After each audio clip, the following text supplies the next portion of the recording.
Orly Goldschmidt there from the Israeli embassy in London. Let's just take a look at some of the damage caused by this Iranian strike on Israel. Israel says Iran fired almost 200 missiles into its territory. Footage shows missiles flying over Tel Aviv, over Jerusalem, also over the Israel-Lebanon border. Our data and forensics team has identified and geolocated footage from around the country, including this, which shows missiles landing near the Ayalon Mall in Tel Aviv. Footage also shows missiles landing at or near the Nevatim air base south of the West Bank, as well as the Shalavor Chabad Gadira school and Herzliya on the northern outskirts of Tel Aviv. Let's bring in our defence and security analyst, Michael Clarke. Good morning, Michael. Just tell us how dangerous a moment you think this is. Yes, undoubtedly, Mark. I mean, this is a dangerous moment because we are on the brink of a much broader war. I mean, since the 7th of October last year, which is just exactly a year ago now since the attack, we've all hoped that this would be contained, and the Western world has worked very hard to keep this whole conflict contained to the Gaza problem. But it now looks as if it is going to become wider. We don't know how much more serious that will be, but undoubtedly in the last 2 or 3 weeks, Israel has decided to take on all of its enemies, this axis of resistance, as Iran calls it, the ring of fire, as Israel calls it. And we don't really know what the Iranian response can be to that or will be to that. So undoubtedly, this is a dangerous moment. And the attacks last night, and you're just pointing out there that the Sky Forensics team has located, as we said last night, in the light of day, we'll be able to see what damage has been done, where these missiles landed. Undoubtedly, some of them did land, and that itself will provoke an Israeli response. And Netanyahu, the Israeli prime minister, has been very clear about that. He said there will be a response, it will be strong. We'll see how strong it is.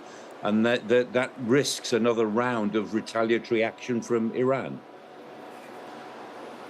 Right, and I guess what happens going forward will depend on what Iran does in response to the Israelis. Yes, and I think the Western world, United States in particular, but also European countries, will be trying to say both to the Israelis and the Iranians, just think about this. I mean, if you're going to respond in a choreographed way, as you did in the April the 13th attacks, the last round of this 350-odd missile attacks against Israel. Do it in a choreographed way so that gives us some elbow room, some diplomatic room for maneuver to draw a line under this and try and dial down the danger that this will break out into a more generalized Middle Eastern conflict. See how that goes. Yeah, and just a few moments ago, we were just showing a picture of an explosion in the last few minutes in this city from where we are broadcasting this morning, Beirut. So it's clear that Israeli attacks are continuing on this city. And further south, in southern Lebanon, Michael, more Israeli troops coming across, more armoured units coming across, intense fighting reported by the Israelis, by both sides, in fact. It does look as though that is turning into a more significant operation. Yes, it does. The Israelis have obviously decided that they're going to move into southern Lebanon in force, and we reckon that there's probably 10 or 12 brigades involved in this, and we know certainly of the 98th Airborne Division, a very famous airborne division, the 98th, maybe the 36th Armoured Division, possibly the 146th Division. Elements of those three, or elements have been put together into 3 divisions, and it looks like a 3-division attack, although maybe with not quite the numbers that might imply, but we're looking at maybe 25,000 Israeli troops plus all of their equipment moving into southern Lebanon. And I think, as John Sparks was reporting earlier on to you, a lot of engineering equipment, and that's always a sign. When you see forces moving in with engineering equipment, it usually indicates that they intend to do either quite a big job or stay for quite some time.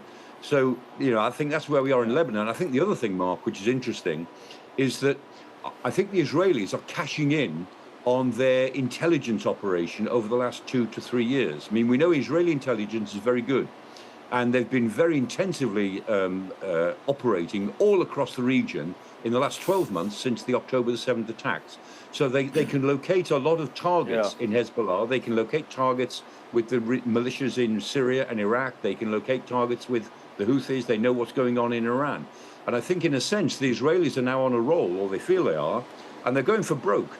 They are using all that they know of the intelligence of their opponents to go for quite a lot of them, if not all of them, more or less simultaneously. Yeah, I mean, it's intelligence they didn't seem to have in the last such operation, 2006. That seemed a very rushed operation. Well, it was a very rushed operation, much different to this one, Michael. But just finally, a quick word on the operation last night to defend Israel. Deborah Haynes is saying that RAF Typhoon jets were involved. What would they have been doing, do you think? Not very much, to be honest. I mean, I think that we at the time, we weren't sure how many drones might have been involved. It looks as if this whole attack was ballistic missiles. That's still to be confirmed. But I mean, having aircraft in the air, having fighters with missiles on board, their own missiles, they can only be used really against drones. There's not much a fighter can do against ballistic missiles incoming. So it may well be that RAF Typhoons from Akrotiri, they were used, we're told that by the British government, but I imagine that they were patrolling in the area of northern Israel on the lookout for drones, which don't seem to have been part of the attack. So in that respect, they were part of it. They will have been part of the general surveillance, and it will have released Israeli aircraft to be doing other things if RAF aircraft and American aircraft were out there looking for drones. But if this attack was entirely ballistic missile based, then I can be fairly confident that the fighters in the air wouldn't have had much to do that they could usefully contribute. All right, Michael, thank you very much indeed.